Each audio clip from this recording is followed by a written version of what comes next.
పాల్గొనాల్సిందిగా కోరుకుంటున్నాము.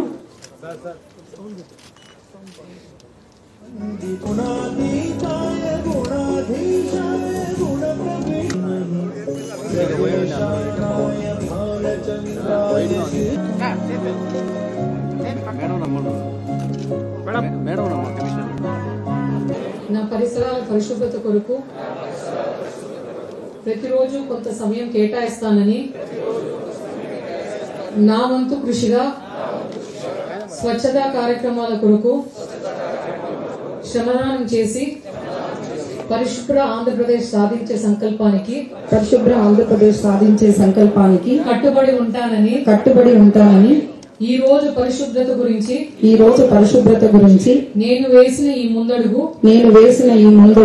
ఆంధ్రప్రదేశ్ రాష్ట్రాన్ని శుభ్రపరచడంలో సహాయం చేస్తుందని నమ్ముతూ సావతులందరికీ కూడా గుర్తు చేస్తున్నాము. ఇచ్చినటువంటి అవార్డుల్లో సూపర్ గర్వపడాల్సినటువంటి విషయం. దీని గురించి తర్వాత కూడా మళ్ళీ మాట్లాడుకుందాం. మరి ఈ ప్రెసిడెన్షియల్ అవార్డు ని సాధించడం ఈ రోజు ఈ స్వచ్ఛత విజయోత్సవ సభలో మనకి స్వచ్ఛ సర్వేక్షణ్ 2024-25 కింద తిరుపతి నగరానికి సూపర్ స్వచ్ఛ లీగ్ కేటగిరీలో ప్రెసిడెన్షియల్ అవార్డు రావడం జరిగింది. మీ అందరికీ తెలుసు, ఈ స్వచ్ఛ సర్వేక్షణ్ అనేది స్వచ్ఛ భారత్ మిషన్ కింద ప్రతి సంవత్సరము ఆ సంవత్సరంలో ఒక సర్వే చేయడం జరుగుతుంది. ఈ యుఎల్బిస్ కి క్లీన్లీనెస్, సిటిజన్ ఎంగేజ్మెంట్, ఎలా పరిశుభ్రతలో ఎలా పర్ఫార్మెన్స్ చేస్తున్నారు అనే దానిపైన సర్వే చేయడం జరుగుతుంది. ఆ సర్వేలో డిఫరెంట్ కేటగిరీస్ లో అవార్డ్స్ ఇవ్వడం జరుగుతుంది. సూపర్ స్వచ్ఛ లీగ్ కేటగిరీ అంటే టాప్ పర్ఫార్మర్స్ కి సూపర్ స్వచ్ఛ లీగ్ కేటగిరీలో పెట్టారు. ఇందులో 10 లక్షల కంటే ఎక్కువ ఉన్న కేటగిరీలో, పాపులేషన్ కేటగిరీలో విజయవాడకి, 3 లక్షల నుంచి 10 లక్షల కేటగిరీలో గుంటూరు, 3 లక్షల వరకు ఉన్న కేటగిరీలో తిరుపతి సిటీ, ఈ 3 నగరాలు సూపర్ స్వచ్ఛ లీగ్ కేటగిరీలో రావడం జరిగింది. అలాగే GVMC greater Visakhapatnam municipal corporation Safai Mitra Suraksha శిబిర్లో first rank, and Rajahmundry promising city in the state, ఆంధ్రప్రదేశ్లో ప్రామిసింగ్ సిటీ లాగా రావడం జరిగింది. అంటే ఈ సంవత్సరం 2024-25 ఆంధ్రప్రదేశ్లో 5 స్వచ్ఛ సర్వేక్షణ్ అవార్డ్స్ రావడం జరిగింది. ఇందులో ఈ సూపర్ స్వచ్ఛ లీగ్లో ఈ లాస్ట్ 3 ఏళ్లగా అట్లీస్ట్ ఒకసారన్నా టాప్ 3లో ఉన్న సిటీ, అండ్ ఈ సంవత్సరం టాప్ 20%లో ఆ పాపులేషన్ కేటగిరీలో ఉన్న వారికి వచ్చింది. అందులో Tirupati city, New Delhi municipal corporation, Tirupati, Ambikapur and Lonavala 3 లక్షల కేటగిరీలో సూపర్ స్వచ్ఛ లీగ్ వచ్చి ఇవ్వడం జరిగింది. ఇది రావడానికి కారణం ముఖ్యంగా లాస్ట్ ఒక సంవత్సరంలో, ఇప్పుడు నేను జాయిన్ అయ్యి కూడా 1 ఇయర్ అయింది. సో ఈ గవర్నమెంట్ ఫామ్ అయిపోయి కూడా 1 ఇయర్ అయింది. ఈ లాస్ట్ 1 ఇయర్లో చాలా యాక్టివిటీస్ చేపట్టడం జరిగింది. తిరుపతిగా మన తిరుపతి నగరాన్ని తీర్చిదిద్దడం సాధ్యమైంది.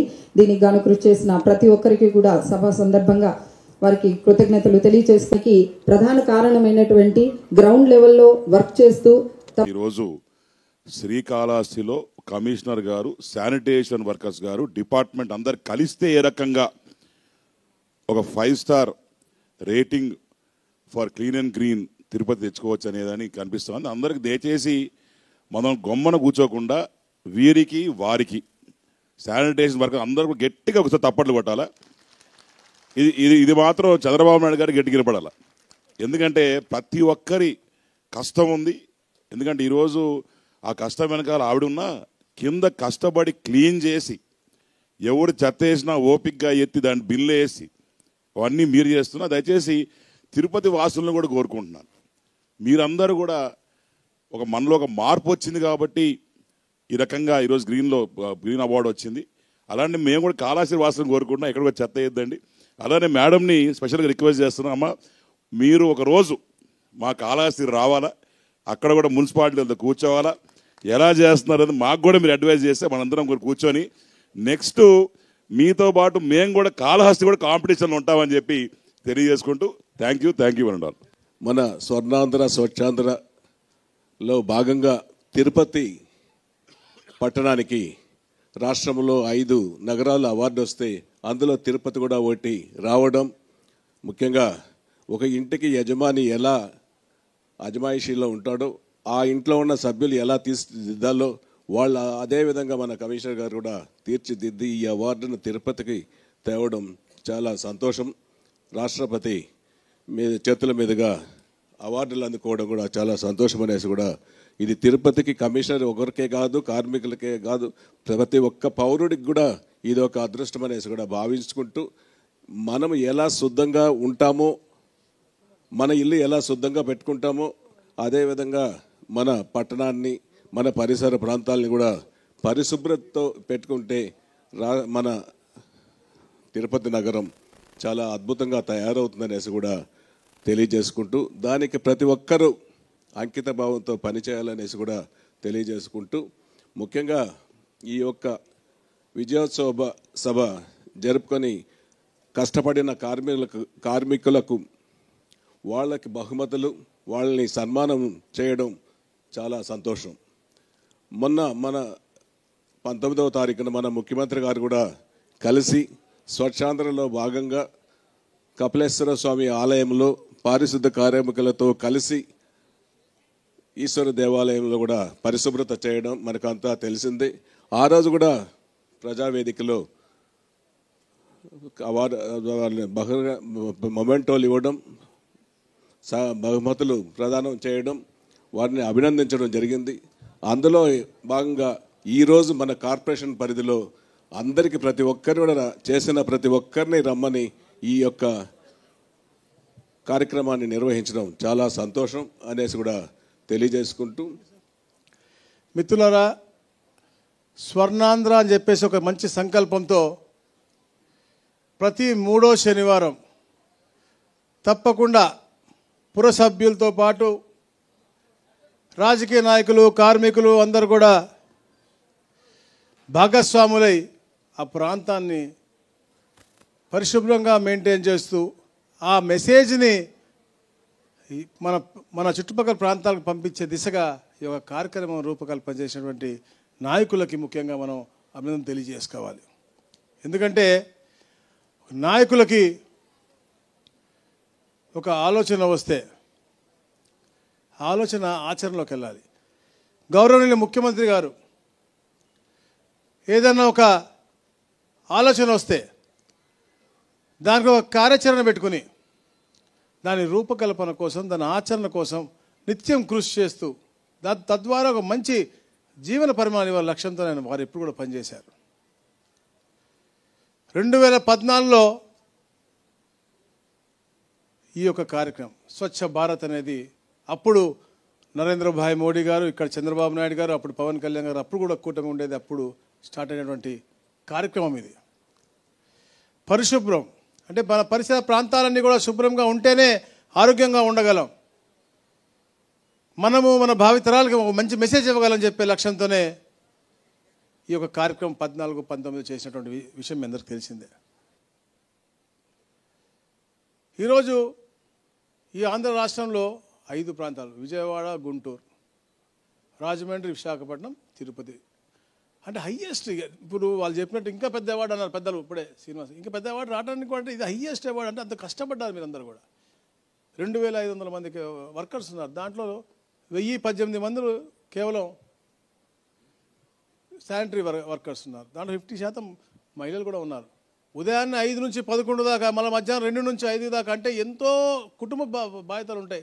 అయినప్పటికీ కూడా ఆ బాధ్యతతో పాటు అంటే ఉద్యోగ బాధ్యతతో పాటు పరిశుభ్రం క్లీన్గా ఉంచాలి, అంతా బాగుండాలి చెప్పే ఒక మంచి అంటే పరిసర ప్రాంతాలు క్లీన్గా ఉంచాలని లక్ష్యంతో లెగిసి ఉదయాన్నే ఈ చేసి, అంటే ఈ టార్గెట్ రీచ్ అయ్యారంటే మీ యొక్క సంకల్పం.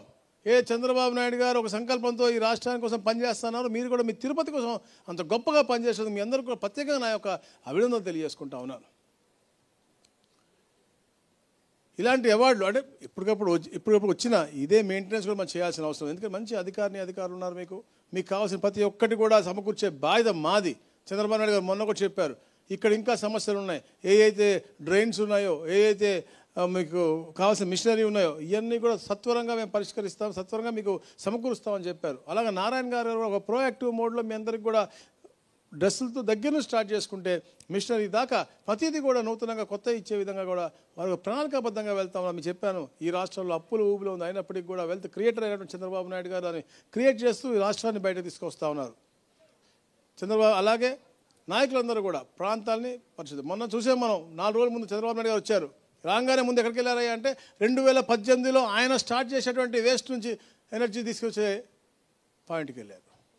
మళ్ళా దీన్ని వచ్చి ఎలా దాన్ని ఇంకా మెరుగ్గా చేయాలి, ఆ ప్రాంతం అంతా కూడా ఎక్కడో చెత్తతో ఎవరు వ్యాపారం చేసే వాళ్ళకి కూడా ఇక్కడే అవకాశం కల్పించి వాళ్ళు మధ్య మార్గంలో వాళ్ళు కూడా సంపాదించుకునే విధంగా, అంటే డిఫరెంట్ స్టేట్స్లో రకరకాల అవసరాలు ఉంటాయి కాబట్టి దాన్ని సంపాదించుకునే మార్గంగా ఏర్పాటు చేసి వాళ్ళకి ఒక ఇంటిగ్రేటెడ్ కాంప్లెక్స్ చేసి ఇంటిగ్రేటెడ్ విధానం చేపట్టాలని చెప్పేసి లక్ష్యంతో వాళ్ళు కూడా చెప్పారు. వేస్ట్ మేనేజ్మెంట్ చూశారు, ఆర్గానిక్ వేస్ట్ నుంచి ఎలా తయారు చేసి చూశారు.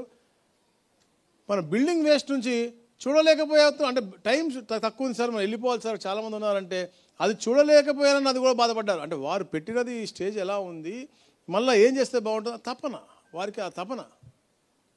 పేద ప్రజలందరూ బాగుండాలా, రాష్ట్రం బాగుండాలా, పరిసర ప్రాంతాలు బాగుండాలి, ఆరోగ్యవంతమైనటువంటి వాతావరణం ఉండాలి.